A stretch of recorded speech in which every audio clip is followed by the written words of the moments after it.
அப்போது ராஜாவாகிய எசேக்கியா காலமே எழுந்திருந்து. யார் எழுந்திருந்து? ராஜா எழுந்திருந்து. ராஜ வாழ்க்கைனா அது எழுதுக்காத வாழ்க்கை. அதுக்கு ராஜ வாழ்க்கைப்பா. நல்லா தூங்குற, நல்லா எழுந்திருக்கு, நல்லா சொல்லுவாங்க ராஜ வாழ்க்கை. அதுக்கு சொல்லுவாங்களா, ரொம்ப சந்தோஷமா இருப்பாங்க, என்ன பண்ணுவாங்க, சாப்பிடுவாங்க, நல்லா என்ஜாய் பண்ணுவாங்க. அதுதான் ராஜ வாழ்க்கை. ஆனா ராஜா என்ன செய்கிறான்? காலமே எழுந்திருந்து. அப்போ நம்முடைய வாழ்க்கையிலே தேவன் எதிர்பார்ப்பது என்ன? தேவனுக்காக எழும்ப வேண்டும். காலமே எழுந்திருந்து தேவ சமூகத்தினுடைய வாழ்க்கையை கொடுக்க வேண்டும். யார் கொடுத்தது? ராஜாவாகிய எசேக்கியாவுடைய வாழ்க்கையிலே அவன் செய்கின்ற ஒரு காரியம். அதுபோல இன்றைக்கு தேவன் நம்மிடத்தில் கூட ஒரு சில காரியங்களை எதிர்பார்க்கிறார். அதனுடைய முன்னோட்டமாக தான் ஒவ்வொரு காரியங்களும் நம்ம சபையில் எப்படி இருக்கணும். காலையில் நம்ம ஒரு நேரத்துக்கு வரணும்னு சொன்னோம். வரீங்க, கொஞ்சம் லேட் ஆகுது, யோசிங்க, அதை மாற்றிக்க யோசிங்க. நம்ம பொறுத்துல பண்ணியிருக்கோம் இல்லைங்களா? இந்த 6 மாதம் நம்ம என்ன பண்ணுவோம்? நேரத்துக்கு பண்ணீங்களா? யாரெல்லாம் கைத்து பண்ணீங்க? மனசில் நினைச்சில இல்லைங்களா? நினைச்சில இல்லைங்களா? ஆனால் ராஜ வாழ்க்கை இருந்த போதிலும் கூட ராஜா என்ன செய்யவில்லை. அவன் காலமே எழுந்திருந்து நகரத்தின் பிரபுக்களை கூட்டிக் கொண்டு எங்கே போனான்? அவன் நகரத்தின் பிரபுக்களை கூட்டிக் கொண்டு எங்க போறாம? ஆலயத்துக்கு போகிறான். அதனால் நம் வாழ்க்கையில ஆலயத்தினுடைய தாகம் தான் உங்கள் வாழ்க்கையில் அற்புதங்களை செய்யும். இன்னைக்கு நீங்க ஒவ்வொரு கிறிஸ்துவனுடைய அந்த பேக்ரவுண்ட் பார்த்தீங்கன்னா சொல்லுவாங்க, அந்த சர்ச்சுடைய அந்த கனெக்ஷன் தான் அவங்களுடைய வாழ்க்கையை உயர்த்துவதாக பார்க்க முடியும். அந்த ஐக்கியத்துல குறையும் போதுதான் பிரச்சனைகள் வரும். அதனால்தான் இந்த ராஜாவுடைய அனுபவங்களை பார்க்கும்போது அவருடைய தகப்பனை குறித்து நாம் சற்று தியானிக்கும்படியாக 2 நாளாகவும் 28ஆம் அதிகாரம் கடைசி வசனம் வாசிக்க. தன் பிதாக்களோடு நித்திரையடைந்த பின்பு அவனை எருசலேமின் நகரத்தில் அடக்கம் பண்ணினார்கள். ஆனாலும் ராஜாக்களின் கல்லறைகளில் அவனை கொண்டு வந்து வைக்கவில்லை. ஆனாலும் அவன் ராஜா தான், பட்னா பண்ணல. ஆனாலும் எங்க போலாம? இஸ்ரேலுடைய ராஜாக்களுடைய கல்லறைக்கு போகல. எங்க போகலங்க? வழக்கமா எங்க போயிருக்கணும்? கல்லறை தான் அடக்கம் பண்ணிருக்கணும். ஆனாலும் அதுக்கு இவன் தான் யாருடைய தகப்பன்? எசேக்கியா ராஜாவுடைய தகப்பன். யாருக்கு? எசேக்கியா ராஜாவுடைய தகப்பன் தான் இந்த ஆகாஸ். அப்போ நம்ம பார்க்கிறோம், மறுபடியும் வாசிக்கிறது, ஆகாஸ் பிதாக்களோடு நித்திரை அடைந்த பின்பு அவனை எருசலேம் நகரத்தில் அடக்கம் பண்ணினார்கள். ஆனாலும் அப்ப பாருங்க, நம்ம செய்யற ஒரு கதைங்க ஏதாவது ஒரு பிரச்சனை இருக்கு. ஆனாலும் நீங்க வரீங்கன்னா, ஆனாலும் 7:30 வரீங்க. ஆனாலும் என்ன பண்றீங்க? சொல்லுங்க. நீங்க காலையில வரீங்க தான், ஆனாலும் மாலையில வர மாட்டீங்க. இதுதான் நடந்தது. இவன் ராஜாவா இருந்தான், ஆனாலும் இஸ்ரேல் ராஜாக்களின் கல்லறையிலே அவனை கொண்டு வந்து வைக்கவில்லை. பாருங்க, அவனுடைய வேல்யூ என்னாச்சு? ஆரம்பம் அற்பமா இருந்தாலும் முடி விட்டு இருக்கணுமா? இவன் முடி அதுக்கு சம்பூர்ணமா இல்லை. அதுக்கு அப்போ நம்ம வாழ்க்கையில ஆரம்பத்தை விட என்னதுங்க? முடிவு தான். அந்த முடிவு நம்ம வாழ்க்கை சம்பூர்ணமா இருக்கணும். நீங்க எடுக்கிற முடிவுல தான் இருக்கு. ஆமென் சொல்லுங்க. நாம் நடந்துகிற விதங்கள் தான் இருக்கு. நமக்கென்று தேவன் உடன்படிக்கைகளை செய்திருக்கிறார். அதனால்தான் இந்த ஆகாசுடைய தகப்பனாகிய ஆகாசுடைய மகனாகிய என்ன பண்ணுகிறான்? காலையிலே எழுந்திருந்த செய்கிறான், பிரபுக்களை கூட்டிக் கொண்டு கர்த்தரின் ஆலயத்துக்கு போனான். அவனுக்கு தெரியுதாங்க, அவனுடைய தகப்பனே அவனுக்கு முன்மாதிரியா இருந்தாங்க. அப்போ குடும்பத்தில் யார் தான் முன்மாதிரி? நீங்க தான் பிள்ளைகளுக்கு முன்மாதிரி. உங்க ஜெபம், உங்களுடைய ஐக்கியத்தெல்லாம் பிள்ளைங்க என்ன பண்ணுவாங்க? பார்த்துக்கிட்டே இருப்பான், தெரிஞ்சுக்கிறது. உங்களுடைய ஒவ்வொரு கிரியைகளையும் பிள்ளைங்க பார்ப்பாங்க. அதனால் நம் வாழ்க்கையிலே இந்த ராஜாவாகிய ஆகாசுடைய மகனாகிய எசேக்கியேல் பார்க்கிறான். அவன் முடிவை பார்க்கறான். எப்படி பார்க்கறாங்க? எல்லாரும் எங்க அடக்கம் பண்ணப்பட்டாங்க? ராஜாக்களுடைய கல்லறையில் அடக்கம் பண்ணப்பட்டாங்களே. ஏன் தகப்பன் மாத்திரம் அங்க அடக்கம் பண்ணலை என்ற ஒரு கேள்வி அவனுக்குள் வருகிறது. அப்போ நம்முடைய வாழ்க்கையில் கூட ஒரு சில பிரச்சனை வரும்போது யாருக்குள்ள கேள்வி வரணும்? எனக்குள்ள ஒரு கேள்வி வரணும். எதனால இந்த பிரச்சனை? அவனுக்கு ஒரு கேள்வி வருகிறபடினால்தான் அவனே ஒரு முடிவெடுக்கிறான். கேள்வி கேட்டு யார் பதில் கொடுத்தது? அவனே பதில் என்ன பண்ண உருவாக்கலாம். அப்போ நமக்குள்ளாக இருக்கணுங்க, நமக்குள்ள ஒரு கேள்வி வரணும். வேற யாரும் என்ன பண்ணக்கூடாது? விரலிட்டி சொல்லக்கூடாதுங்க, உன்னாலதான் இல்ல, எனக்குள்ள என்ன இருக்கு. இவன் யோசிக்கிறான், என் தகப்பன் அவன் சந்ததியெல்லாம் படகு ராஜாக்களுடைய கல்லறையில் அடக்கம் பண்ணப்பட்டாங்களே, என் தகப்பன் எவ்வளவு ஒரு வேதனை இருந்திருக்கும். ராஜா யோசிச்சு பாருங்க, ஒரு ராஜாக்களுடைய சந்ததியில் பரம்பரையில வந்த அவன் எங்கதான் அடக்கம் பண்ண வேண்டும் சொல்ல போனா. ஆனாலும் அவனுடைய வாழ்க்கையிலே அவனுடைய கல்லறை எங்க இருந்ததுக்கு அவனை கொண்டு வந்து வைக்கவில்லை. அவன் குமாரன் எசேக்கியா அவன் ஸ்தானத்தில் ராஜாவானான். யோசிக்கிறான், எதனால நம்முடைய அப்பாவுடைய லைஃப் இருந்தது. அப்போ நம்முடைய வாழ்க்கையில் கூட அநேக காரியங்கள் தேவனோடு கூட பண்ணுங்க பழகிட்டு யோசிக்கணும். கர்த்தருக்கு உங்களுக்கு ஒரு உறவு இருக்கு. அநாதி சிநேகத்தால் என்னை நேசித்தீரையா, காரணத்தினால் என்னை இழுத்துக் கொண்டீரே, உங்க அன்பு பெரியது, உங்க இரக்கம் பெரியது. பெரிதா இல்லைங்களா? பெரியதுதான். உலகத்தில் இருப்பவனை பார்க்கணும், நமக்குள் இருக்கிற பெரியவர், அவருடைய எல்லா காரியமும் பெரியதுதான். அதனால அவன் யோசித்து என்ன செய்கிறான், காலமே எழுந்து என்ன செய்கிறான், அவன் பிரபுக்களை கூட்டிக் கொண்டு போனான். அதுக்கு எதற்கு போகிறான் என்று பார்ப்போம் என்று சொன்னால், அதே 29ஆம் அதிகாரம் 3 வாசியே. ராஜ்யபாரத்தின் 1ஆம் வருஷம் 1ஆம் மாதத்தில் கர்த்தருடைய ஆலயத்தின் கதவுகளை திறந்து அவைகளை பழுது பார்த்தான். எதற்கு போகிறான்? ஆலயத்துக்கு பழுது பார்க்க என்னென்ன குறை இருக்கிறது, தேவ காரியங்கள்ல என்னென்ன குறை இருக்குன்னு யோசிக்கணும். என்ன பண்ணணும்? தேவ காரியங்களை யோசிக்கணும். நம்ம நீங்க கூடுகிற இந்த இடம் வந்து சாதாரணமான ஒரு காரியம் கிடையாது. நடுக்கத்துக்குரிய ஒரு இடம். கர்த்தருக்கு பயப்படுகிற மனுஷன், ஆமா சும்மா இல்ல, இது ஒரு பொழுதுபோக்குற ஒரு இடம் கிடையாதுங்க. எல்லாமே ஒரு கட்டுப்பாட்டுக்குள்ளது. ஒரு வெளியில போய் பாருங்க, ஒரு சில அலுவல்கள், ஒரு சில இடங்கள்லாம் ஒரு கட்டுப்பாட்டுக்குள்ள இருக்கும். கர்த்தர் உலாவுகிற இடம் இது. ராஜா அவன் ஆடம்பரமா இருந்திருக்கலாம், ராஜ மேன்மை அல்லவா, அவன் தகப்பன போல அவன் வாழ்க்கையில போயிருக்கலாம். அவன் யோசிக்கிறான், இல்ல முடிவு எப்படி இருக்கும், ஆரம்பம் எப்படி இருக்கிறவனுக்கு நல்லதா இருக்கு முடிவு. கிறிஸ்துவ வாழ்க்கை என்பது ஆரம்பம் மாத்திரம் அல்ல, முடிவு மட்டும் நிலைத்திருக்கிறவனே ரட்சிக்கப்படும். ரட்சிக்கப்படுவான். அதனால நம்ம வாழ்க்கையில வந்து நீங்க மிக கவனமா இருக்கணும். கர்த்தர், நான் யாருக்கும் ஒரு காரியம் அல்ல, கர்த்தருக்காக நான் சொல்கிறேன், ரொம்ப கவனமா இருக்கணும். நம்முடைய மைண்ட் கர்த்தருக்குள்ளா இருக்கணும், நம்முடைய இருதயம் கர்த்தருக்குள்ளா இருக்கணும், ஐக்கியமா இருக்கணும். ராஜாதான் அவன் என்ன செய்கிறான், வாசிக்க மறுபடியுமாக. ராஜாவாகிய எசேக்கியா காலமே எழுந்திருந்து நகரத்தின் பிரபுக்களை கூட்டிக் கொண்டு 23 வாசிக்க. அவன் தீர்மானம் பண்ணி என்ன பண்ணாம, தீர்மானம் இப்படிதான் வாழணும். என்ன பண்ணுங்க, எப்படிதான் வாழணும், ஒரு தீர்மானத்தோட தான் கர்த்தர்கிட்ட பழகணும். நீங்க ஏனோ தானே என்று சொல்லி எனக்கு ஏற்றபடி, எனக்கு என் சூழ்நிலைக்கு ஏற்றபடிலாம் கிடையாது. அவன் ஆரம்பிக்கும் போது என்ன பண்றான், தீர்மானத்தோட செய்யறான். அதே அதிகாரம் 10 வாசிக்க. இப்போதும் இஸ்ரவேலின் தேவனாகிய கர்த்தருடைய உக்கிரம் போகும் உம்மை விட்டு திரும்பும்படிக்கு அவரோடு உடன்படிக்கை பண்ண என் மனதிலே நிர்ணயித்துக் கொண்டேன்.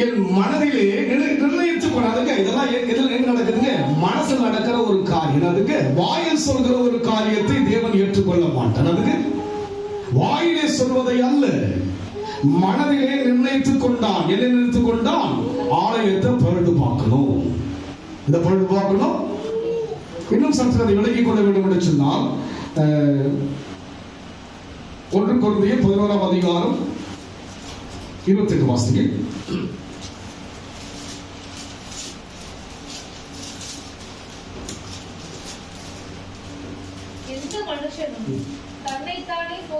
தன்னைத்தானே சோதித்தருங்க. அவன் எப்படி ஆலயத்தை பழுது பார்த்தோம், புதிய ஏற்பாடு சொல்றது தன்னைத்தானே சோதிக்கணும். நான் எப்படி இருக்கிறேன், ஆலயத்துக்கு வருகிறேனே, என்னுடைய ஐக்கியம் எப்படி இருக்கிறது, தன்னைத்தானே சோதிக்கணும். என்ன நான் சோதிக்கணும், யார் சோதிக்கணும், நான் இங்க வந்திருக்கிறேன், ஆலயத்துக்கு என்ன பண்ணிருக்கிறேன், ராஜா எப்படி வந்தாலும் அது போல என்ன பண்ணிருக்கிறேங்க, ஆலயத்துக்கு வந்திருக்கிறோம். எதற்கு வந்திருக்கணுமோ, ஆலயத்துடைய காரியங்களை பழுது பார்ப்பது மாத்திரமல்ல, நிர்ணயத்தோடு வந்திருக்கிறோம். புதிய ஏற்பாடு சொல்கிறார், தன்னைத்தானே. நான் இன்னொருத்தரை சோதிப்பதற்கெல்லாம் வரல சாமி, தன்னைத்தானே. நான் எப்படி இருக்க, என் ஐக்கியம் எப்படி இருக்கிறது, என் உறவு எப்படி இருக்கிறது, எனக்கும் அவருக்கும் உள்ள நெருக்கமான அந்த சம்பந்தம் எப்படி இருக்குன்னு சொல்லி தன்னைத்தானே சோதிக்கணும். என்ன சோதிக்கிறது? என்னதான் ஆராயணும். கிறிஸ்துவ வாழ்க்கை பிறரை ஆராய்வதற்கு அழைக்கப்பட்டதல்ல. என்ன எனக்குள்ள என்ன இருக்கு, எனக்கும் இந்த பெரிய தேவனுக்கும். ராஜா அவன் கண்ணால பார்த்துட்டான், தன் தகப்பன் என்ன பண்ணல, கல்லறையில எல்லாரும் அவருடைய வம்சமே என்ன பண்ணுங்க அந்த கல்லறையில் அடக்கம் பண்ணிருக்கு. ஆனாலும் ஆகாசுடைய காரியங்கள் கல்லறையில அவன் கண்ணால அனுபவிச்சிட்டான் ராஜா. அவன் நெக்ஸ்ட் அந்த லெவலுக்கு வர போறான். யோசிக்கலாம், அப்போ என் முடிவு எப்படி இருக்கும், என் தகப்பனுடைய முடிவு எப்படி சொன்னா என் முடிவு என்ன? அவன் கண்ணுல சாட்சி. இன்றைக்கு நம் வாழ்க்கை கூட அனைவருக்கு சாட்சி. ஆமா, கிறிஸ்துவ வாழ்க்கை நம்ம நினைக்கிற மாதிரி கிடையாது, சாட்சிகள். அதனால் தன்னைத்தான் சோதித்து என்று பார்க்கிறோம். மறுபடியும் 29 வாங்க, 3 வாசிங்க ப்ளீஸ். அவன் தன் ராஜ்யபாரத்தின் முதலாம் வருஷம் மாதத்தில் கர்த்தருடைய ஆலயத்தின் கதவுகளை திறந்து அவைகளை பழுது பார்த்தான். ஆகாசனா பல ஆலயத்தினுடைய காரியத்தில் அக்கறை இல்லாம வாழ்ந்தான். அவனுக்கும் ஆலயத்துக்கும் ஏதோ சம்பந்தம் இல்லாத போல வாழ்ந்தான். உங்களுக்கும் தேவனுக்கும் ஆலயத்துக்கும் சம்பந்தம் இருக்கிறது. சும்மா இருக்கு. தாயின் கருவில் தோன்றும் முன்னே தெரிந்து கொண்டே பாடின இல்லைங்களா? அது பாட்டு தானா? இல்லை, வசனமே சொல்கிறது. உன்னை தாயின் கருவில் உருவாகும் முன்னே பிரித்தெடுத்து என்று வசனம் சொல்கிறது. இங்க இருக்கிற நீங்க நாளாக சாதாரணமா நேற்று வந்த உறவு கிடையாது. இவன்கிட்ட வார்த்தைகள் உள்ளே இருக்கிறது. வேத வாக்கியங்களை ஆராய்ந்து பாருங்கள், அவைகளால் உங்களுக்கு நித்திய ஜீவன் என்று எழுதி இருக்கிறதே. அது என்னை குறித்து சொல்லப்பட்டிருப்பதாக அவனுடைய வார்த்தை சொல்கிறபடியினாலே இங்கே அவனுடைய காரியங்களை பார்க்கிறோம். ராஜ்ய பாரத்தின் முதலாம் வருஷம் முதலாம் மாதத்தில் கர்த்தருடைய ஆலயத்தின் கதவுகளை திறந்து அவைகளை என்ன பண்ண திறக்கிறது. ஆலய ஐக்கியம் இல்லாம அந்த வாழ்க்கை என்ன பண்ண முடியாது. முடிவு சம்பந்தமா முடிக்க முடியாது.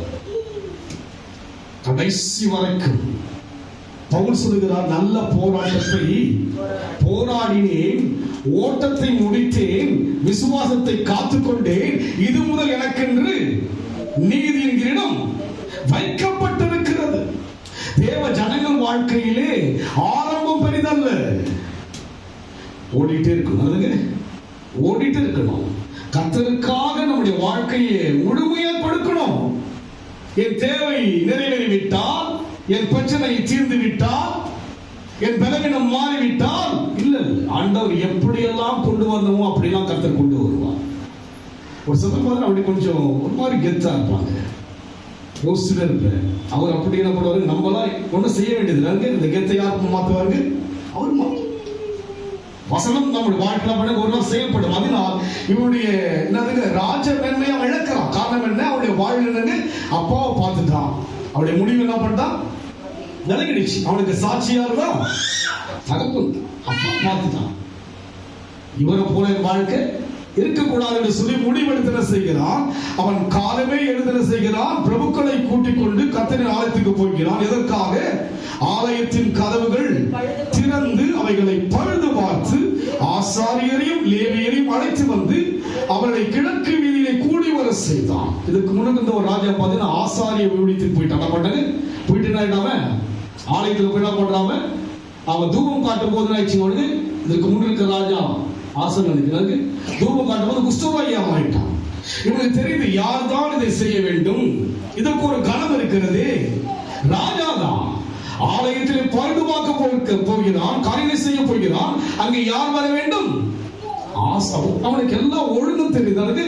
ராஜா தனிஷ்டமா நான் பெரிய ஆளு அப்படிங்க இல்ல இல்ல. அவன் ராஜாவா இருந்தாலும் ஒரு ஒழுங்கு அவனுக்குள்ளே இருந்தது. ஆலயத்தினுடைய காரியங்களை பழுதுவாக்க போகிறான். ஆனால் உள்ளே போவதற்கு யார் தான் தகுதி? ஆசாரியன் தான் தகுதி. ராஜா தானே, எனக்கு எல்லாம் தெரியும், என்ன விட பெரிய ஆளா நீ? எனக்கு எல்லாம் இல்ல இல்ல. அவன் ராஜாவா இருந்த போதிலும் கூட காலமே எழுந்தான். என்ன பண்ணாங்க? அவன் தூக்கி என்ன பண்ணலாம்? அவன் என்ன பண்ண ஆர்டர் கொடுத்து என்ன பண்ண முடியும்? எல்லாம் செய்வானுங்க. அவன் ஆணையிட்டா நடக்குங்க. ராஜாவுடைய ஆணைக்கு நாங்க தேசமே கட்டுப்படும். மோடி என்ன பண்ணாருங்க? 1000 ரூபாய் செல்லாதுன்னு சொன்னார். என்னாச்சுங்க? ஆணையிட்ட என்னாச்சுங்க? செல்லாம போச்சு. ஒரு மனுஷன் பண்ணுங்க 100 கோடி மக்கள் என்ன பண்ண முடியாது? ஒரு மனுஷனுடைய வார்த்தை. அப்போ இந்த ராஜா காலையில எழுந்திருக்காம என்ன பண்ணிருப்பான், போங்கப்பா போய் என்ன பண்ணுங்க, அந்த ஆளுக்கு கொஞ்சம் பார்த்துட்டு வாங்கல, என்ன நடக்குன்னு பாருங்க. இல்ல இல்ல, ஆலயத்துக்கு அவன் வருகிறான். இரண்டாவது செய்கிறான். எப்போது வருகிறான் அவன்? காலமே மாத்திரம் அல்ல, அவன் ராஜ்யத்தின் முதலாம் வருஷத்திலே வந்துட்டான். அவன் ராஜ்யத்துக்கு எப்போ வந்து என்ன பண்ணுங்க, உடனே என்ன பண்ணிட்டாங்க, யோசிக்கவே இல்லை. நம்ம யோசிக்கிறோம். தேவ காரியம் என்று சொன்னால் யோசி சொல்லுவாங்க, யோசிக்கிறோம். அவன் யோசிக்கல. அதனால்தான் அவனுடைய இந்த நிருபத்துல 3 அதிகாரங்கள் மேலாக எசேக்கியேலை குறித்து எழுதப்பட்டிருக்கு. ஒரு செயல். அந்த 1 வசனம் வாசிங்க, 2 வாசிங்க, 29:2. அவன் தன் தகப்பனாகிய தாவீது செய்தபடியெல்லாம் கர்த்தரின் பார்வைக்கு செம்மையானதை செய்தான். கர்த்தரின் பார்வைக்கு செம்மையான. அப்ப கர்த்தர் பார்க்கிறார். நீங்க செய்யற ஒன்றையும் நான் பார்க்கணும், நீங்க என்ன பார்க்கறீங்க, நான் உங்களை பார்க்கிறேன். கர்த்தர் பார்க்கிறார். யார் பார்க்கிறது என்று சொன்னால், தன் தகப்பனுடைய காரியத்தை கர்த்தர் பார்த்து முடிவு அவனுக்கு வேதனை கொடுத்தது. ஆனால் முற்பதாவாகிய தாவீது அவனுடைய ஹிஸ்டரியை பார்க்கிறார். அவன் வந்து காரியம் என்ன, ஆரம்பம் எப்படி இருந்தது, அவனுக்கு ஆடு மேய்க்கிறவனாக இருந்தான். முடிக்கும் போது அவன் எப்படி முடித்தான், அவன் ராஜாவை மாத்திரமல்ல, அவன் செய்கையை குறித்து இன்னும் நாம் சற்று விளங்கிக் கொள்ளும்படி கடந்த வாரத்தில் கூட தியானித்தோம். எடுத்து வாசிப்போம். 1 நாளாகமம் 29:14 வாசிகள். சீக்கிரம் வாசிகள். இப்படி மனப்பூர்வமாய் கொடுக்கும் திராணி உண்டாவதற்கு நான் எம்மாத்திரம், என் ஜனங்கள் எம்மாத்திரம், எல்லாம் உம்மால் உண்டானது. எல்லாம் உம்மால் உண்டானது. உமது கரத்திலே வாங்கி உமக்கு கொடுக்கிறோம். அதுதான் அவனுடைய முடிவு. நாங்க அவர்கிட்டயே போயிடும். நல்லா பண்ணாங்க. நம்ம வாழ்க்கை இருக்க போக போக அவரோடவே ஜாயின் ஆயிடும். ஆமே சொல்லுங்க பார்க்கலாம். உமது கரத்துல தான் நான் வாங்கினேன். இந்த வேலை யாரால வாங்கினேன் சொல்லுங்க. என் நாலேஜ், என் டேலண்ட் இல்லைங்களா சொல்லுங்க. தாவீதுடைய முடிவு. அதனால்தான் தாவீதுக்கு பின்னால் பல ராஜாக்களுக்கு பின்னால் எசேக்கியேல் என்ன சொல்லுகிறான், தன் தகப்பனாகிய தகப்பன் கிடையாது. யார் கிடையாது? எசேக்கியாவுக்கு யார் தான் தகப்பன்? ஆகாசம் தகப்பன். ஆனால் வேதத்திலே சொல்லப்படுகிறது, அவன் தன் தகப்பனாகிய தாவீது செய்தபடி எல்லாம் கர்த்தரின் பார்வைக்கு செம்மையானதை செய்தான். தாவீது என்ன செய்தான்? அவன் சொல்றான், உங்க கரத்துல வாங்கி உங்ககிட்ட கொடுக்கிறேன், உங்க கையில வாங்கி என்ன பண்ற, அப்படிதானே? எவ்வளவு ஒரு அருமையான, அதாவது ஆண்டவருடைய அந்த பல்ஸ் தெரியுது, தேவனுடைய இதயத்தினுடைய அந்த துடிப்பு தெரியுதவனுக்கு. அதனாலதான் இதயத்துக்கு ஏற்றவன் சொல்றான். கர்த்தருடைய அந்த காரியம் தெரியுதவனுக்கு, நல்லா தெரியுதவனுக்கு. இன்றைக்கு நம்முடைய வாழ்க்கையை வேதத்தை வாசித்தபடி சொன்னால் கர்த்தருடைய ஏக்கம் என்ன, கர்த்தருடைய தாகம் என்ன, தேவனுடைய ஆசை என்ன என்பதை அறிய முடியும். அதற்கு ஏற்றபடி வாழ நாம் பிரயாசப்படுவோம். அவன் பார்க்கிறான், தன் தகப்பன கண்ணால பார்க்கிறான். அவன் புத்தகத்தை என்ன பண்றான், தன்னுடைய ஹிஸ்டரி, தன்னுடைய பிதாக்குடைய காரியத்தை பார்க்கிறான். படிச்சிருப்பான் இல்லைங்களா? தாவீதுடைய அந்த செயல்கள் படிச்சிருப்பான். ஒரு 5-6 தலைமுறைக்கு முன்பாக சாலமோனுக்கு பின்னால் அங்கே ரெகோபெயாம், அதுக்கு பின்னால் பல ராஜாக்கள் வருகிறார்கள். அதிலே கடைசியாய் வருவதற்குமாக தான் வருகிறார் எசேக்கியா ராஜா. அப்ப யோசிச்சிருப்பானா, தன் தகப்பனை கண்ணால பார்த்தான், அவன் முடிவை பார்த்தான். ஆனா காணாத அந்த தாவீதுடைய அந்த சரித்திரத்தை நம்ம கேட்கிறான், கேள்விப்படுறான், பார்க்கல. ஆனா வேதம் என்ன சொல்கிறது? 2ஆம் வசனம் மறுபடியும் வாசிங்க. அவன் தன் தகப்பனாகிய தாவீது செய்தபடி எல்லாம் கர்த்தரின் பார்வைக்கு. தாவீது என்ன செய்தான்? பதமாக மறுபடியும் 29:14-15 வாசிங்க.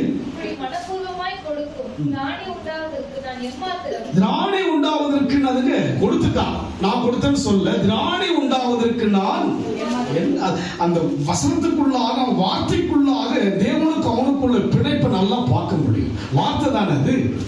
திராணி நடத்துங்க.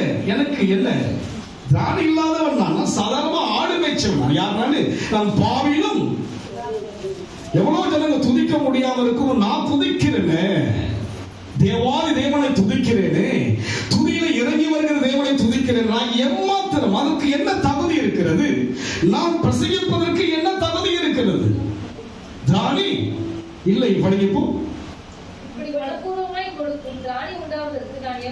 எம்மாத்திரம், என் ஜனங்கள் எம்மாத்திரம், எல்லாம் உம்மால் உண்டானது.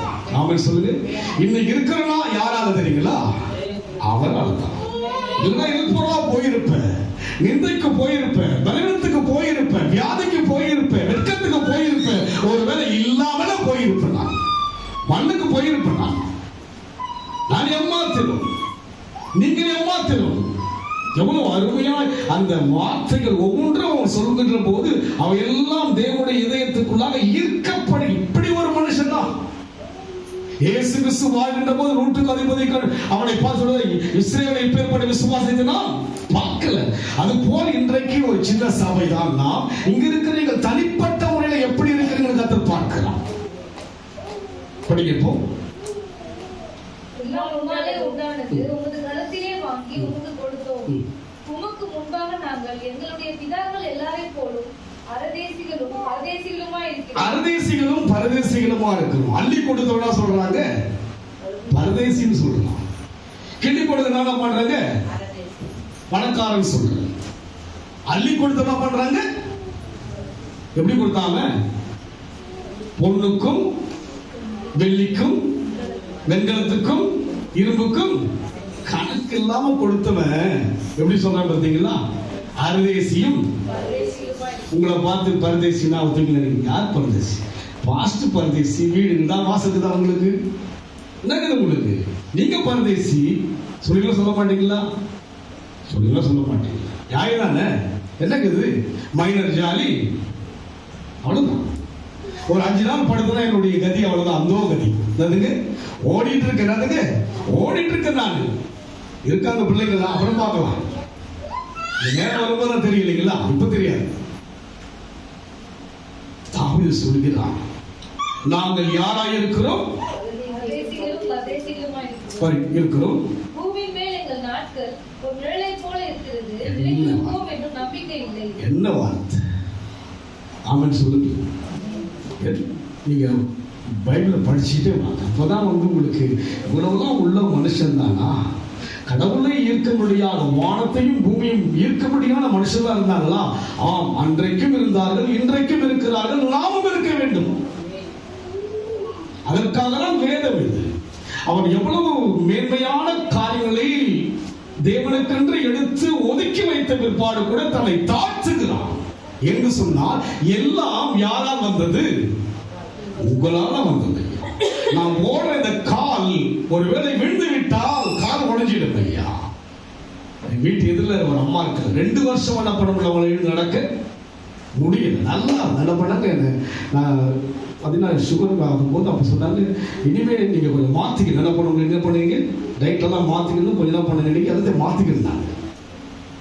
அவங்க என்ன பண்ணாங்க, அவங்களுக்கு ஒரு அனுப்பிட்டாங்க, நீங்கள் உடம்பை பார்த்துருந்தாங்க. சடனாக நல்லா இருந்தாங்க. காலம் என்ன பண்ணாங்க, 2 வருஷமா நடக்க முடியல. சொந்த ஒரு காரை வாங்கி ஒரு 2 மாசம் கூட என்ன பண்ண யூஸ் பண்ண முடியல. உலகத்தில் இப்படிலாம் நல்ல மனுஷர்கள் கூட பாதிப்புகள் இருக்கும் போது நான் உண்மையா துதிக்கிறேன்னா, உறுதியா இருக்கிறேன்னா, என் மேல எவ்வளவு தயவு தேவனுக்கு, என் மேல தேவனுக்கு எவ்வளவு இறக்கும். ஏத்து ஒரு தம்பி பார்த்து பாதிப்புள்ள தான் சொல்றான், அங்கிள் எனக்கு அவங்களுக்கு கொடுத்துருக்க ஜாப்க்கெல்லாம் நான் அதுக்கு பார்த்துருப்பில்லை அங்கிள். எனக்கு அவன் சொல்றான், நான் ஒன்றத்தில் ஜபமும் பண்ண மாட்டேன், காலையில் ஜபம் பண்ண மிஸ் பண்ணிடுவேன். அப்போ கூட அவர் என்னை எவ்வளவு கேர் பண்ணி நடத்துறாரு. தேவன் நல்லவர், கர்த்தர் நல்லவர். கர்த்தர் நல்லவர் என்பதை அவங்களும் சுவைத்தபடினாலே தொடர்ந்து வாசிக்கமா.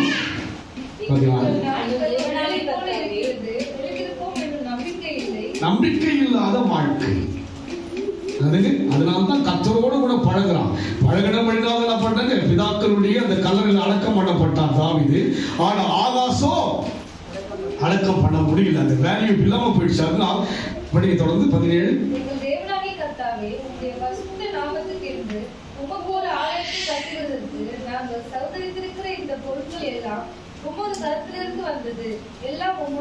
எல்லாம் உம்முடையது. அதுக்கு எல்லாம் யாருடையதுங்க? நீங்க இருக்கிற அழகு யாருடையது? எல்லாம் முடிவு வந்து அவருடையது தான். அதுக்கு எல்லாம் யாருடையதுங்க? ஆமா, எல்லாம் அவருடைய. புரிஞ்சுக்க, அவருக்கு தான் துதியும் கனமும் மகிமையும் அவருக்கு தான். இந்த ஒரு ஐக்கியத்துக்குள்ளாக, இந்த ஒரு சூழ்நிலைக்குள்ளாக, இந்த ஒரு நடவடிக்கைக்குள்ளாக தாவீது இருந்தபடினால் தான் தாவீதின் குமாரனே என்று சொல்லி யாரை அழைத்தார்கள்? இயேசுவை அழைத்தார்கள். புதிய ஏற்பாட்டில் பார்க்கிறோம் அநேக இடங்களில் இயேசு தாவீதை குறித்து பேசப்படுகிறது. காரணம் என்ன? அவன் தேவனால் ஈர்க்கப்பட்ட ஒரு மனுஷன். இன்றைக்கு இந்த 6 மாதங்கள்ல நாம் தேவனால் ஈர்க்கும்படியான ஒரு மாற்றத்தை தேவன் எதிர்பார்க்கிறார். ஆமென் சொல்லுங்க. இந்த 6 மாசம் நமக்கு ஒரு டைம் கொடுத்திருக்காங்க. இந்த வருஷம் இந்த மரம் இருக்கட்டும், இந்த வருஷத்திலாவது கனி கொடுக்குமா என்று பார்க்கலாம் என்று சொல்லி ஆண்டவர் தோட்டக்காரனை பார்த்து சொல்வது போல இந்த 6 மாதங்களிலே நம்முடைய கிரியைகளை கர்த்தர் எதிர்பார்க்கிறார். இன்னொரு காரியம், மாதந்தோறும் ஒவ்வொரு வீட்டில் காலேஜ் பிரே நடத்தணுன்ற ஒரு எண்ணம் இருக்கு. போன வீட்டுக்குள்ளே வந்துடக்கூடாது பாஸ்டர், அப்படி இப்படி வந்துடுறாருங்க. நீங்க அந்த கனெக்ஷன்ஸ்ல இருக்கணும் தான் கர்த்தர் விரும்புகிறார். அவரோடு கூட இணைவதற்கு இவங்கெல்லாம் தாவீதெல்லாம் பார்த்தீங்கன்னா ஆடுகளை மேய்க்கும் போதே ஒரு தொடர்பு இருந்தது. கர்த்தர் மேய்ப்பனாய் இருக்கிறார். இந்த தொடர்பு இருந்தபடினால சிங்கத்தை மேற்கொண்டா, தேவனோட தொடர்பு இருந்தபடினால கரடியை மேற்கொண்டா. தனிமையிலே கர்த்தரோடு கூட பழகினபடினால பணங்க அவனை தேசத்துக்கு ராஜாவாக உயர்த்தினார். அவன் தாவீதின் சந்ததியில் தான் யார் பிறந்தது? உலகத்தை உண்டாக்கின இயேசு கிறிஸ்து பிறந்தாங்க. அதனால் நம் வாழ்க்கையிலே எல்லாம் யாருடையது? ஆமா, அப்படிதான். நான் பார்த்தீங்கன்னா ஒரு சோப்பை பார்த்தா கூட ஆண்டவரே நீ கொடுத்தது சோப்புக்காய் ஸ்தோத்திரம். ஒவ்வொரு பொருளை பார்க்கும்போது ஒவ்வொரு வீட்டில் நான் தங்கிட்டு அந்த வீட்டை விட்டு அந்த அறை விட்டு வர ஆண்டவரே எனக்கு இங்கே தங்க படுக்க வைத்தாங்களே, எனக்கு இவ்வளவு இவ்வளவு பராமரித்து அதை கனப்படுத்துறாங்க ஆண்டவர், எல்லாம் உம்முடையதப்பா. ஒவ்வொரு இடத்துல போகும்போது அந்த அவர்கள் செய்கின்ற அந்த அன்பு, அவர்கள் செய்கின்ற ஒவ்வொரு கிரிகளை பார்ப்போம். ஆண்டவர் மாத்திரம் யோசிப்பேன். என்னுடைய ஞானம், என்னுடைய எந்த விதமான திறமையோ, என்னுடைய உண்மையோ, என்னுடைய பரிசுத்தமோ எல்லாம் ஆண்டவர். அவர் தான் யோசிக்கணும். நம் வாழ்க்கையில் யாரை யோசிக்கணும்? தாவீது வாழ்க்கை அப்படிதான் இருந்தது. முடிச்சிட்டீங்களா? 17. என் தேவனே, என் இதயத்தை சோதித்து உத்தம குணத்தில் பிரியமாய் இருக்கிறீர் என்று என் இதயத்தை செய்கிறீர், சோதிக்கிறார். அதுங்க இதயத்தை என்ன பண்ணுங்க? சோதிக்கிறார். டெஸ்ட் பண்ண என்ன பண்ணுங்க? சோதிக்கிறார். கர்த்தர் இதயத்தில் செய்கிறார், சோதித்து உத்தம குணத்தில் பிரியமாய் இருக்கிறீர் என்பதை அறிவேன். உத்தம குணத்தில் அது ஒன்று சோதிக்கிறார் மனதை. அதுக்கு இரண்டாவது குணத்தை நம்ம உத்தம குணமா பார்க்கணுங்க. நம்முடைய குணம் எப்படி இருக்கணுங்க தேவ பார்வையில? சொல்லுங்க. நான் சொல்ல மாட்டேன். வசனங்கள் சொல்லுது, நான் சொல்றேன். வசனமா சொல்லுது, உத்தம குணத்தில் பிரியமா இருக்கிறேன் என்பதை அவனுக்கு தெரிஞ்சிச்சு. இந்த மேன்மைக்கெல்லாம் காரணம் என்னங்க? தன்னை தாழ்த்தினது, தன்னை ஒரு பொருட்டா எண்ணாதது. 3வது அணுக்குள்ள என்னங்க? உத்தம. ஆமா, இது நம்ம நினைக்கிற மாதிரி என்ன கிடையாது. அவ்வளோ சீக்கிரமா என்ன பண்ண முடியாதுங்க. நான் உங்களை ஏமாத்திடலாம், நீங்க என்ன ஏமாத்திடலாம். யார் ஏமாத்த முடியாது? அவன் அப்படியே ஊடுருவி பார்க்கிறானுங்க, உள்ளத்தை ஆராய்ச்சி பார்க்கிறான். அவனுடைய ஒவ்வொரு செய்கையும் ஒவ்வொரு சிந்தனை பண்றான். ஆண்டவரே, நான் பரதேசியும் பரதேசியமா இருக்கிறேன் ஐயா. அள்ளி கொடுத்தவன் சொல்ற ஒரு வார்த்தையா சொல்லுங்க பார்க்கலாம். ஒரு சில பாத்தீங்கன்னா நீங்க கோவில் எல்லாம் பாத்தீங்கன்னா டியூப் லைட்ல கூட ஒரு பேர் விடாதுங்க. எதுல இருக்குங்க? டியூப் லைட்ல இருக்குங்க. அவருடைய பெயர் இங்க ஒரு அம்மா சொன்னாங்க, பேரை சொல்ல மாட்டேங்க பாஸ்டர், கொடுத்துடலாம். நான் சொன்னேன், கிறிஸ்துவெல்லாம் கிடையாது போல வலது கையில கொடுக்கிறது இடது கைக்கு தெரியக்கூடாது, கூடாது. அங்கெல்லாம் பார்த்தீங்கன்னா அப்படிதான் இருக்கிறதுக்கு. அந்த காலெல்லாம் கல்யாணம் தான் மொய் வைப்பாங்க. மொய் மொய் மொய் தாய் மாமா 102 ரூபாய் மொய். அதுக்கு தாய் மாமா அது ஸ்பீக்கர் என்ன பண்ணுங்க, அது ஸ்ட்ரீட்டே கேட்கும். நீங்க பாத்தீங்களா ஸ்பீக்கர்? வேற யாரும் பாத்துருக்கீங்களா? அதுக்கு சென்னையில இருந்திருக்கு, ஊரு கிடையாது. நான் இப்ப சென்னையில பார்த்துருக்கேன். அதுக்கு ஒரு 50 வருஷம் முன்னாடி பாருங்க, பெரிய ஸ்பீக்கர்ல இருக்கும். அந்த தாய் மாமா அதுக்கு 102 ரூபாய் மொய். யாருக்கு? தாய். அது போல என்ன பண்ண இன்னைக்கு பிரபலமாக்குவதற்கல்ல. அவன் சொல்லுகிறான், நான் பரதேசியும் அரதேசியமா இருக்கிறேன். நான் உம்மால் வாங்கின காரியங்களை உன் கரத்திலே வாங்கினதுதான் கொடுக்கிறேன். நான் இதுல என்ன பெருமிதம் இருக்கிறது? அதெல்லாம் யார் பார்க்கறதுக்கு? இந்த அதிகாரத்தெல்லாம் எசேக்கியா ராஜா பார்க்கிறான். அப்படின்றாங்க, அப்பா அப்படி ஒண்ணு செய்வீங்க. கொள்ளு தாத்தா என்ன பண்ணாருங்க?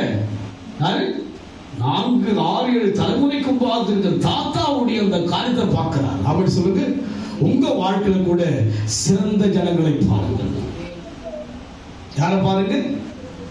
ஆமா, அவங்கள தான் பார்க்கணும். நம்ம என்ன பண்ணக்கூடாதுங்க, அவங்க அதுவே இதுவே என்னதுக்கு, அதுவே இதுவே போகாதீங்க. சிறந்த மக்களை பாருங்க. நீங்க யாரை பாருங்க? சிறப்பான மக்களை பாருங்க. அப்பதான் உங்க வாழ்க்கை வளர்ச்சி அடையும். சிறப்பானவர் யார் தான்? இயேசு கிறிஸ்து தான். விசுவாசத்தை துவக்கிறதும் நமக்கு முன்மாதிரி யார் தான்? வேதமும் இயேசுவை பார்த்தாதான் நம்ம இவரை போல மாற முடியும். இல்ல அங்க வந்து அவங்க லேட்டா வராங்க, டானியே சொன்னாரு, டானி லேட்டா வராரு, அவர்தான் கையை தூக்கினார். என்ன பண்ணாருங்க சொல்லுங்க? சின்ன பிள்ளைங்க என்னதுங்க, நைட் தூக்கம் கிடையாது. 62 63 வயசு, 63 ஆயிடுச்சு. அதுக்கு அதெல்லாம் எனக்கு அவசியமே. தேவன் நமக்குள்ள அந்த ஒரு உணர்வை கொடுத்துருவாருங்க. தேவன் நம்மை தட்டி எழுப்புவார். அதுக்கு நீங்க என்ன பண்ணீங்க? புரண்டு படுக்கிறீங்க. என்னதுங்க, தட்டினா கூட பண்ணுறீங்க. அலாரமா வச்சுருங்க. என்ன பண்ணீங்க? அலாரம அப் என்ன பண்ணுங்க? அலாரம் வச்சிடலாமா? 5 எழுந்திரலாமா? 5 எழுந்திருந்தா போல குடிச்சிடலாமா? 6 என்ன பண்ணலாமா? கிளம்பிடலாமா? 6 டான்னா பண்ணலாமா? படிக்கட்டில் போயிட்டு. ஆனா அப்படியே தூக்கம் என்ன பண்ணுங்க? தாவீது அப்படி அல்ல. அவன் ஆராய்ந்து பார்த்து ஆலயத்தை பழுது பார்க்க போயிட்டான். ஆலயம் என்னாச்சுங்க? ஆலயத்துக்குள் தேவன் இருக்கிறார். ஆலய கதவு மூடப்பட்டிருக்கிறது, பழுதடைந்து இருக்கிறது. துதிக்க வேண்டிய மக்கள் துதிக்கல, தேட வேண்டிய மக்கள் தேடல. அதனால வச்சுங்க, இது ஒரு 3 மாசம் மூடிட்டு இருக்குங்க. சொல்லுங்க பார்க்கலாம். அது போல அங்க பார்க்கணும். வாசிக்கப்போம். எல்லாம் நான் உத்தம இருதயத்தோடு மனப்பூர்வமாய் கொடுத்தேன். இப்பொழுதும் இங்கே இருக்கிற உங்களுடைய ஜனமும் உமக்கு மனப்பூர்வமாய் கொடுத்ததை கண்டு சந்தோஷித்தேன். பாருங்க, இவன் கொடுத்ததும் யார் கொடுத்தது? ஜனங்களும் கொடுக்க ஆரம்பிச்சிட்டாங்க. என்ன பண்ணாங்க? ஜனங்கள் பண்ணாங்க. ராஜாவே என்ன பண்ணாரு? கொடுக்கிறாரு. நம்ம என்ன பண்ணலாம்? அப்போ நம்ம வாழ்க்கை வந்து அநேகருக்கு ஒரு எடுத்துக்காட்டாங்க. அதுதான் யார் செய்கிறது? ராஜா செய்கிறான். அதிகாலமே எழுந்து பிரபுக்களை அழைத்து கொண்டா பண்றாங்க. ஆலயத்துக்கு போகிறான். எதுக்கு போகிறான்? இப்போ அவங்க 29 ஆலயத்தின் கதவுகளை பழுது பார்க்க ஆசாரியர் லேவியரை மறைத்து வந்து அவர்களை கிழக்கு வீதியிலே கூடி வரச் அவர்களை நோக்கி, லேவியரை கேளுங்கள், நீங்கள் இப்போது உங்களை பரிசுத்தம் பண்ணிக்கொண்டு உங்கள் பிதாக்களின் தேவனாகிய கர்த்தருடைய ஆலயத்தை பரிசுத்தம் பண்ணி அசுத்தமானதை பரிசுத்த ஸ்தலத்திலிருந்து வெளியே கொண்டு பாருங்க. இந்த ஆகாஷ் ராஜா நாட்கள்ல வந்து லேவியருக்கு என்ன கிடையாது? வேலையே கிடையாது. என்ன கிடையாதுங்க? வேலையே. அவங்க எல்லாரையும் ஓரம் கட்டி என்ன பண்றாங்க? சச்சவானா ஒன்னவானா. அதுக்கு சச்சவானா நமக்கு என்ன பண்ணுங்க? அந்த சச்சவானா ஒன்னவானா பாஸ்ட் அவ்வளவுதான் பேசுறாரு. இந்த சச்சவானா சொல்லுங்க. இப்போ காலை விட்டுட்டு மாலை வர ஆரம்பிட்டாரு. காலேஜ் பிரேயர்ன்றாரு. இந்த 6 மாசம் என்ன பண்ண போறது இல்லை. அடுத்த மாசம் ஒரு பாசிட்டிவ் பிரேயர் இருக்குது. ஆண்டவர் விடுற மாதிரி இல்லை. அநாதி சிநேகத்தால் உங்களை 6 மாசம் என்ன பண்ண மாட்டார்? அவரும் விடுற மாதிரி இல்லை, என்னையும் அவர் விடுற மாதிரி இல்லை. நீ சொல்லிதான் என்ன பண்ண? வாயில பண்ணுங்க, கழுத வாயை தரும்போது போல பண்ணாருங்க. சொல்றதை நீ சொல்லிடுங்க. விசாரிக்கிறது யாரு? நான் விசாரிச்சுக்கிறேன். மாலை என்ன செய்யறாங்க நான் பார்த்துக்கிறேன். உனக்கு தெரியாது. இவனுக்கு என்ன பண்ண போறேன்? நீ கண்ண முடின்னு பாட்டு தான் இருப்பேன். கடந்து பார்த்து அப்பதான் என்ன பண்ண கொண்டு வந்துடா வருவாங்க. நான் என்ன பண்றேன்? அங்க வீட்டுக்குள்ள நடந்து நான் பார்த்துக்கிறேன். அங்க ஜெபம் பண்ணா சரி, ஸ்தோத்திரம், ஆமென் சொல்லிடுறேன். நான் இங்கதான் இருக்க போறேன். ஆண்டு என்ன பண்ண பாருங்க, அவருடைய கண்கள் பூமி எங்கும் ஆமா உலாயிட்டு இருக்குது. எங்கெல்லாம் உலாவுதுங்க? உலாவும் எங்க நடக்கு? கீழ்ப்பாக்கத்திலையும் உலாவும், எக்மோர்லையும் உலாவும், வில்லிவாக்கத்திலையும் எல்லாரும் என்ன பண்ணுங்க? இல்லைங்க, ஒரு பாஸ்டிங் தான் இருக்கிற என்னதுக்கு? எக்மோர்லையும் உலாவ போகுது, கீழ்ப்பாக்கத்திலையும். சொல்லுங்க, எல்லா வீட்லயும் கர்த்தருடைய கண்கள் உலாவும். அங்க பாஸ்ட் கத்தினுக்கிற ஆமைன் ஆமைன்னு இங்க ஸ்தோத்திரம் பண்ணிக்கிறீங்களா? ஸ்தோத்திரம். ஒருவேளை வர முடியாம இருந்தா என்ன பண்ணுங்க? இந்த 6 மாசத்துக்கு 6:30 மணில இருந்து 8 மணில குடும்பத்தோட என்ன பண்ணுங்க? நீங்க இல்லாட்டி வந்துருங்க. ஆமென் சொல்லுங்க. வேற எது செஞ்சாலும் தேவன் அப்படி விசாரிக்கவே இந்த 6 மாசத்துல ஏதோ ஒரு காரியம் நடக்குது. எனக்கு நல்லது நடக்குமோ கெட்டது நடக்குமோ தெரியாது. உங்களுக்கு நல்லது நடக்கணும். ஆமென் சொல்லுங்க. எழுந்து நீங்க ஒடுங்கி இருக்கிறது. நம்ம ஏதோ ஒரு பிரச்சனை அழுத்திக்கிட்டு இருக்கு இல்லைங்களா? அதிலிருந்து வெளியே வருவதற்காக தான் இதெல்லாம் தேவன் நமக்கு சுட்டி காண்பிக்கிறார், போதிக்கின்றார், நமக்கு வேதத்தின் மூலமாக அந்த நபர்களை விளக்குகின்றார். மேகம் போன்ற இத்தனை திரளான சாட்சிகள் நம்மை சூழ்ந்து கொண்டிருக்கிறது. இவையெல்லாம் நம்முடைய சாட்சிகள். தாவீது ஒரு சாட்சி, யோசேப்பு ஒரு சாட்சி, யோசுவா ஒரு சாட்சி, ஆபிரகாம் ஒரு சாட்சி, யாக்கோபு ஒரு சாட்சி. அதுபோல் யார் சாட்சி? சொல்லுங்க, உங்க மனசாட்சி. சரிங்களா? மனசாட்சி என்ன பண்ணும்? ஆராய்ச்சி. அவர் சொன்னார் இல்லையா? சரி, உட்கார், பைபிள் எடுத்துமா, உட்கார், ஜெபம் பண்ணலாம், பண்ணிடுங்க, தப்பிச்சுடுங்க. அப்படி இல்லை, நீங்க வந்துருங்க, ஏதாவது ஒன்றா பண்ணீங்க செஞ்சுதான் ஆகணும். இன்னைக்கு என்ன கிடையாது, இந்த 6 மாசத்துல வந்து எக்ஸ்கியூஸே கிடையாது. ஒரு ஸ்ட்ரிக்டான ஒரு ஆர்டர் கொடுத்துட்டாங்க. அதுக்கு உங்களை எழுந்து நிமிர்ந்து நிற்க, உங்களை மேன்மைப்படுத்த, ஏதோ ஒரு பெரிய ஒரு மகிமை செய்ய ஆண்டவர் விரும்புகிறார். அதனால் நம் வாழ்க்கையில் அந்த அனுபவத்தில் போவோம். அவருடைய 29 வாங்க, 9 வாசிப்போம். இது நிமித்தம் நம்முடைய பிதாக்கள் பட்டயத்தினால் விழுந்து, எது நிமித்தம் 8 வாசிங்க. ஆகையால் கர்த்தருடைய கடும் கோபம் யூதாவின் மேலும் எருசலேமின் மேலும் வந்து, அவர் இவர்களை நீங்கள் உங்கள் கண்களினால் காண்கிறபடி துயரத்திற்கும் திகைப்புக்கும் பழிப்புக்கும் ஒப்பு கொடுத்தார். துயரத்திற்கும் திகைப்புக்கும் பழிப்புக்கும் ஒப்பு கொடுத்தார். தேடாதபடியினால் என்ன செய்தாங்க? துயரத்திற்கும் திகைப்புக்கும். திகைப்புனாலுங்க பயம். நான் வரங்க, ஒரு தலைவலி வந்தாலே நான் வர அளவுக்கு பயம். ஒரு ஸ்கேன் எடுத்து பார்த்துருந்தாங்க. ஒரு வயிற்று வலி வந்தா என்ன பண்ணாங்க? இதெல்லாம் வரும். இந்த 6 மாசத்துலாம் ஆமென் சொல்லுங்க. திகைப்புக்கும் பழிப்புக்கும் ஒப்பு கொடுத்தார். இதோ இது நிமித்தம் நம்முடைய பிதாக்கள் பட்டயத்தினால் விழுந்து, நம்முடைய குமாரரும் நம்முடைய குமாரத்திகளும் நம்முடைய மனைவிகளும் சிறையிருப்பில் அகப்பட்டார்கள். இப்போது இஸ்ரவேலின் தேவனாகிய கர்த்தருடைய நம்மை விட்டு திரும்பும்படிக்கு அவரோடு உடன்படிக்கை பண்ணுவோம். ஆமென் சொல்லுங்க. இந்த நாள் என்ன பண்ணுங்க? நீங்க என்ன பண்ணப்படுறீங்க? உடன்படிக்கை யார் சொல்லுது? வேற வேற யாரும் சொல்ல மாட்டீங்களா? நாங்க வீட்டுல இருந்து ஜெபம் பண்ணுறீங்களா? ஓகே, ஜெபம் பண்ணுங்க. ஒண்ணு இங்க வாங்க, இல்லாட்டி வீட்டுல 2 மணி நேரம் 2 மணி நேரம் கர்த்தர் காண போகிறார். உங்கள் கிரிகளுக்கு தக்கதான உடன்படிக்கை நீங்க பண்றீங்க. என்ன பண்றீங்க? 7 மணி உடன்படிக்கை முடிஞ்சு போச்சு. அதுனாச்சுங்க தண்ணியில வேடியாச்சு. இப்போ இதுக்கு ஒரு உடன்படிக்கை. இது ஒரு 2 வாரம் ஓடுமா? திடீர்னு மழை அடிக்கிறது. மழை அடிச்சா வராதுங்க. வந்துங்க மழை வந்து நானும் என்ன பண்றேன், ஒரு 6:30 மணி வரைக்கும் மழை வந்து என்ன பண்ண ஃபோன் பண்ணி இல்லை இல்லை நான் வந்து எப்படி என்ன பண்றேன், நான் வந்து உட்காந்து என்ன பண்றேன், 6:30 படிச்சுட்டு போயிடுறேன். ஏன்னா அதுக்கப்புறம் நாங்கள் அந்த லாக்டவுனுக்கு நடுவில் வச்சுருந்தாங்க. ஒரு 3-4 பேர் வருவாங்க. அதுலேயும் அற்புதங்கள் விமர்சனம் செய்தான். லட்சிப்புகள் ஒரு சிலர் கொண்டு வந்து ஞானத்தில் இருக்காங்க, வெளியில் இருக்கிறவங்கலாம். அதனால் நம் வாழ்க்கையில் உடன்படிக்கை செய்யும்படியாக திரும்படிக்கு அவருடைய உடன்படிக்கை பண்ண என் மனதிலே நிர்ணயித்துக் கொண்டேன். என் குமாரனை இப்போது அசதியாயிராதீங்க. அதுங்க எப்படினாதீங்க? இவர் சொல்லுத சொல்லட்டும், இவர் சொல்லுத சொல்லுவாரு, நானு சொல்லல. இவர் சொல்றத அசதி என்னது? அசதி நல்லது, டயர்டு அதுங்க, அசால்ட் அதுங்க. எப்படி அது அப்படி என்னதுக்கு? அவர் சொன்னாரு 7 மணிக்கு வந்தார். வந்தனா சொன்னார் தானே அவரு. வந்தனா எங்க வந்தோம்? அவர் சொன்னாரு. அவர் வாய் இருக்குன்னு அப்படின்னாரு அவரு. அவர் சொன்னாரு, எனக்கு காது இருக்கு, நான் கேட்டேன், அவ்வளவுதான். அவர் சொன்னார், நான் கேட்டேன். வந்தனா வர நேரத்துக்குன்னா சொல்லுங்க. உடன்படிக்கை செய்கிறார்.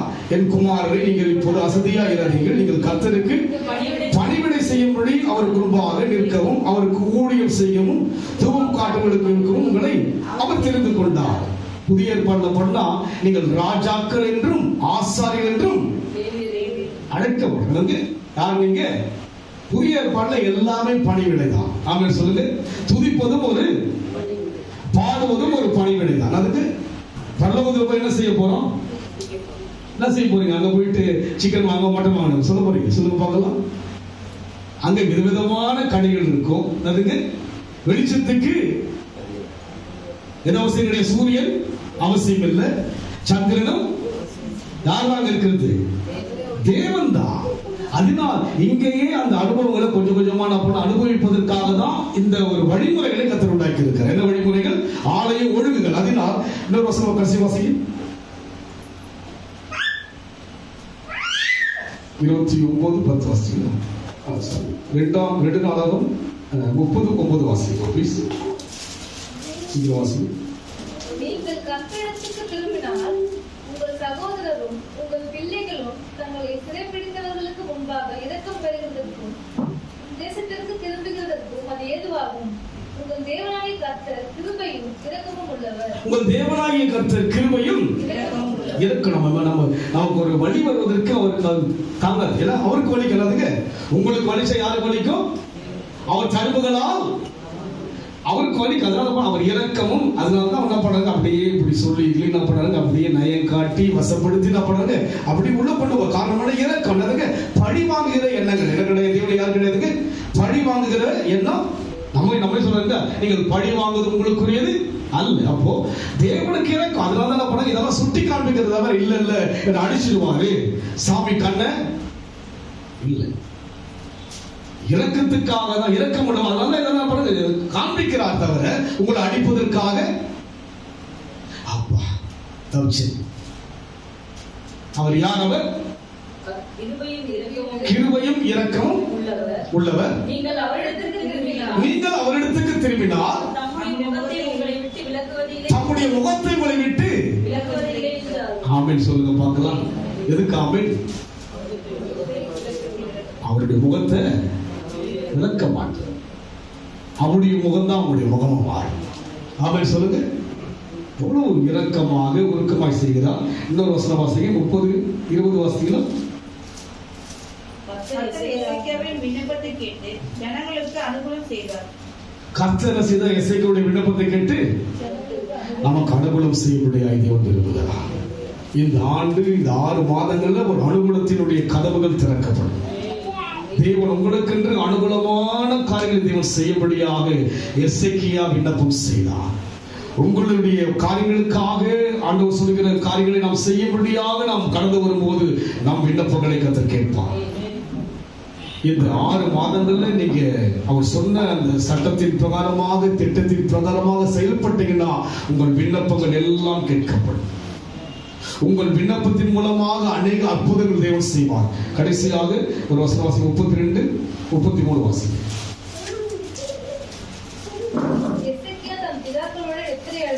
எசேக்கியா தன் பிதாக்களுடைய நித்திரை அடைந்த பின்பு அவனை தாவீது வம்சத்தாரின் கல்லறைகளிலே பிரதானமான கல்லறையிலே அடக்கம் பண்ணார். பிரதானமான கல்லறையிலே என்ன செய்தாருங்க? பார்த்தீங்களா? அவங்க அப்பாவுக்கு என்ன வந்து கல்லறையே கிடைக்கல. இவனுக்கு என்னதுங்க? ரொம்ப ஸ்பெஷல். அதுங்க நீங்க ஸ்பெஷல் தான். ஆமென் சொல்லுங்க. உங்க வாழ்க்கை முடிவதும் ஸ்பெஷலா தான் இருக்கு. உங்களை ஒரு மதிப்புக்குரிய மனுஷனாக மதிப்புக்குரிய மனுஷியாக சமுதாயத்திலே உறவிலே கர்த்தர் வைக்க அழைத்திருக்கிறார். என்ன கல்லறை? அவனுக்கு பிரதானமான ஒரு கல்லறை எசேக்கியாவுக்கு. காரணம் என்ன? தாவீது கூட கல்லறை தான், ஆனால் எசேக்கியா பிரதானமான கல்லறை. இன்றைக்கு நம் வாழ்க்கையில் கூட நாம் அநேக ஜனங்கள் மத்தியிலே பிரபலமான பிரதானமான மனுஷனாய் கர்த்தர் ஆசீர்வதிக்க அழைத்திருக்கிறார். கர்த்தர் உயர்த்த அழைத்திருக்கிறார். நம்மை நாம் சீர்தூக்கி பார்ப்போம். என்னை நான் சோதித்து பார்த்து எனக்குள்ளே என்ன பழுதுகள் என்பதை ஆராய்ந்து பார்த்து அதை சரி செய்து இந்த 6 மாதங்கள்ல அவர் நமக்கென்று வைத்திருக்கிற ஈவுகள், நமக்கென்று வைத்திருக்கிற தயவுகள், நமக்கென்று வைத்திருக்கிற அனுக்கிரகங்களை பெற்றுக்கொள்ள நம் கண்களை மூடி கர்த்தரை நோக்கி பார்ப்போம். காலமே எழுந்து ஆலயத்தில் கடந்து போய் ஆலய கதவு திறக்கவும், மூடப்பட்ட கதவு திறந்து ஆண்டவரே அங்கே அநேக காரியங்களை குறித்து பழுது பார்த்ததாக அதற்கு தகுதியானவர்கள் யாரோ அவரிடத்திலே அந்த காரியங்களை ஒப்பு கொடுத்து ராஜா விண்ணப்பம் செய்த போது அனுகூலமாயிற்றப்பா. அதுபோல நாங்களும் கூட தேவ ஐக்கியத்தில் கொள்ளுகின்ற அந்த ஆழமான அனுபவங்கள் எங்கள் விண்ணப்பம் கேட்கப்படும். எங்கள் விண்ணப்பத்தினால் அநேக சுகமடைவார்கள். எங்கள் விண்ணப்பத்தினால் அநேக குடும்பங்களில் இருக்கிற பிரச்சனைகள் மாற்றப்படும். எங்க உறவுகளை கூட எவ்வளவு பேர் பிரச்சனை புரிகளா இருக்கிறாங்க. அவரெல்லாம் மாற வேண்டும் என்று சொன்னால் என் குடும்பத்தில் நான் அனைவருக்கு எடுத்துக்காட்டாய் தலையாய் இருக்க வேண்டும் என்று சொன்னால் எனக்கென்று கொடுத்திருக்கிற ஆலய உறவிலே அதிகமாய் ஈடுபாடு கொள்கிற அந்த அனுகிரகத்தை எங்களுக்கு தருபடியாக அபிஷேகத்தை எங்களுக்கு ஊற்றுபடியாய் செபிக்கிறையா தீர்மானித்து நிர்ணயம் பண்ணினது போல நாங்க இன்னைக்கு நிர்ணயம் பண்ணிட்டோம். இப்படித்தான் வாழ்வோம் என்று நிர்ணயம் பண்ணிட்டோம். இந்த 6 மாதங்கள்ல கர்த்தாவை நாங்கள் ஒரு மகிமையை பார்க்க போறோம். அதுக்கு பின்னால் தொடர்ந்து இந்த காலமெல்லாம் இணைப்பதற்கான ஒரு சான்ஸ், ஒரு வாய்ப்பு இந்த 6 மந்த்ல இந்த 6 மாதத்துல எங்களுக்கு உருவாக்கிட்டீங்க ராஜா. வசனங்கள் மூலமாக தான் ஒரு தீர்க்க தரிசனமாய் நான் சொல்லவில்லை கர்த்தாவே. வசனங்களை நீ கோர்வையாய் ஒரு பேசி பேசி பேசி எங்களை உமக்குள்ளாக உருவாக்குவதற்காய் நன்றி ஆண்டவரே. எங்களை எழுந்து நிமிர்ந்திருக்கும்படியா அழைச்சிருக்கீங்க ராஜா. தேவன் நடத்துங்க ராஜா. ஆண்டவரே, தலைப்பட்ட தேவ ஜனங்களுக்காயும் ஜெபிக்கிற ஐயா கர்த்தாவே, எல்லோரும் ஒரு மனதோடு கூட தேவனை தேடுகின்ற அந்த தேடுகை ஆண்டவரே உகந்ததாய் உமக்கு உண்மையாய் இருக்கும்படியாக யாவரை ஒப்புக் கொடுக்கிற ஐயா. இந்த நாளைக்கு ஆண்டவரே உங்களுடைய செய்தியை ஆண்டவரே கேட்கும்படியாக கூடியிருந்த எங்களை ஆண்டவரே நீ கண்ணோக்கி பார்த்து எங்களோடு நினைப்பட தயவுக்காக நன்றி செலுத்துகிறோம் ஆண்டவரே. ஆசீர்வதிப்பீராக ராஜா. ஆண்டவரே, மாலையிலும் ஆண்டவரே அப்பா இந்த ஆண்டவருடைய பிள்ளைகள் யாரெல்லாம் மனதில் நிர்ணயம் பண்ணினாலும் தடையில்லாமல் கொண்டு வாங்க ராஜா. ஆண்டவரே, காலை மாலை ஆண்டவரே ஒரு நாள் முழுமையாக தேவனோடு கூட ஐக்கியம் கொள்ள ஆண்டவரே துதிக்கிறோம், சோதனைகளை அந்த அனுபவத்தில் நடத்துங்க. அதனால் ஒரு வெற்றியை எங்களுக்கு நீர் ஆண்டவரே கர்த்தாவை வைத்திருக்கிற ஐயா. நீர் எங்களுக்காக காரியத்தை நிர்ணயம் பண்ணிவிட்டு கர்த்தாவை அதை ஒருவரால் தடை செய்ய முடியாது. அதை பெறுவதற்குரிய ஆண்டவரே அங்கீகாரத்தை எங்களுக்கு கொடுத்திருப்பதற்காய் சோத்திரம், பெறுவதற்குரிய தகுதி கொடுத்திருப்பதற்காய் சோத்திரம். அதற்கு பாத்திரவர்களை மாற்றுவீராக இயேசுவின் நாமத்தில் பிதாவே. ஆமென். என் ஆத்துமாவே கர்த்தரை ஸ்தோத்திரி, என் உள்ளமே பரிசுநாமத்தை ஸ்தோத்திரி. என் ஆத்துமாவே கர்த்தரை ஸ்தோத்திரி, கர்த்தர் செய்த சகல உபகாரங்களையும் மறவாதே. நம்முடைய கர்த்தராகிய இயேசுவின் கிருபை, பிதாவாகிய தேவனுடைய அன்பும் பரிசுத்த ஆவியின் ஐக்கியமும் நம்மளோடு கூட கர்த்தர் வரை மட்டும் என்றென்றைக்கும்